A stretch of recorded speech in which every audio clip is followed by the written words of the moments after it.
예. 첫 회의부터 비문과 친문이었냐? 글쎄요. 친문 핵심과는 다소 거리가 있어 보였던 5선의 송영길 의원이 신대표가 되면서 친문 진영 최고위원들과의 첫날부터 다소 온도차가 느껴지기도 했습니다. 화면부터 만나보겠습니다. 지금은 승리를 향한 변화를 위해 주저없이 전진해야 할 때입니다. 열정과 헌신, 지혜를 가진 모든 분을 하나로 모아 원팀을 만들겠습니다. 강성당원이라는 표현을 저는 안 쓰고 열성당원이라는 표현을 쓸 때 말씀을 드리고요. 그분들의 어떤 열정이 시스템을 통해 잘 의견이 수렴돼서 개혁의 에너지로 승화될 수 있도록 노력하겠습니다. 문자 보내는 일 자체가 사실 피곤한 일이 있잖아요. 그것도 그런 일들을 하시는 게 정말 세상에 목말라 있는 것이고 정치인들은 거기에 귀를 기울여야 된다 이렇게 생각하고 있습니다. 예, 뭐 신임 당대표도 뽑혔고 최고위원들도 뽑혔는데 이현정 의원님, 네. 뭔가 송영길 신임 대표의 행보들 제가 말을 쭉 만나보면 친문이라고는 할 수 없는 행보 아니냐라는 시각도 좀 있는 것 같습니다. 본인은 뭐 친문이라고 이야기를 하는데 예. 주변에서 볼 때는 뭐 친문이라고는 이야기하지 않습니다. 송영길 대표가 대표를 한 2번 정도 나왔었죠. 다 떨어지고 이제 이번에 당선이 된 것인데요.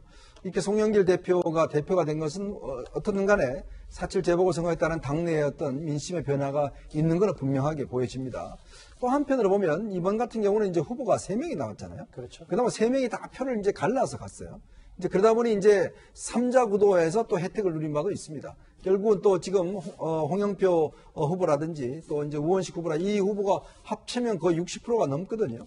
이제 그런 걸로 따져보면 여전히 그래도 당내에서 아직까지는 소수다라고 이야기를 할 수 있을 텐데 아무래도 송영길 대표 입장에서 보면 뭔가 좀 변화하겠다는 의욕은 있는 것 같은데 이번에 이제 최고위원들 뽑힌 분들을 보면 또 예전에 여전히 가었던 친문의 색채가 강하거든요. 그리고 또 윤호중 원내대표도 있고 자, 그렇다 보니 앞으로 이게 최고위원 회의가 어떤 면에서 한 목소리를 낼 수 있을까라는 데 우려가 솔직히 있는 것 같습니다.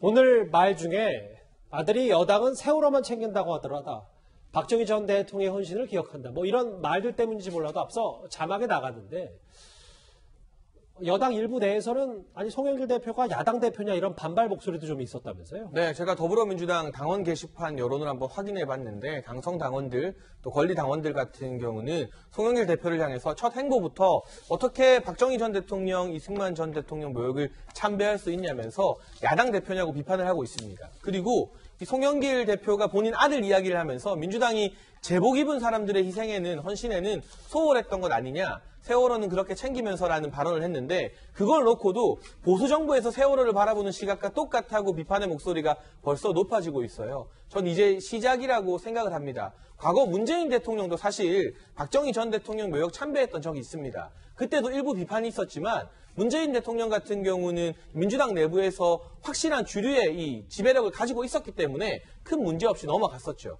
하지만 송영길 대표 같은 경우는 당대표는 됐지만 비주류 출신이고요. 이번에 만약 3파전이 아니라 양자 구도였다면 당대표 당선을 자신할 수 없는 아직 세력이 조금 약하다고 해야 할까요? 지배력이 확실하게 확립되지 않은 당대표이기 때문에 이런 당원들의 반발 그리고 친문 위주로 특히 김용민 의원이 이번에 1등하면서 수석 최고위원 되지 않았습니까? 이 최고위원회에서부터 아마 당대표의 이런 행보에 대해서 견제구를 던지기 시작하면 중도로 나아가려는 당대표와 친문 쪽으로 더 나아가려고 하는 최고위원과 일부 의원들 그리고 당원들 사이에 마찰이 더불어민주당을 더 어렵게 할지도 모르겠다는 그런 전문가들의 전망도 나오고 있는 상태입니다. 당 내부 분위기는 조상호 부대변인이 제일 잘 아실 것 같아서 네. 여기 보면 송영길 신임 대표는 실사구시 얘기를 계속 강조하고 있는데 네.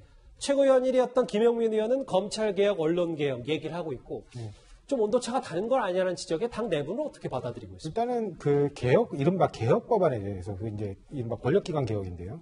그 개혁 법안에 대해서는 당내 공감대는 충분히 있습니다. 그렇지만 너무 소란스럽게 하지 말자. 좀 유능하고 깔끔하게 해결하는 모습을 보여드려야 된다. 그런 부분에 대한 공감대가 있고요.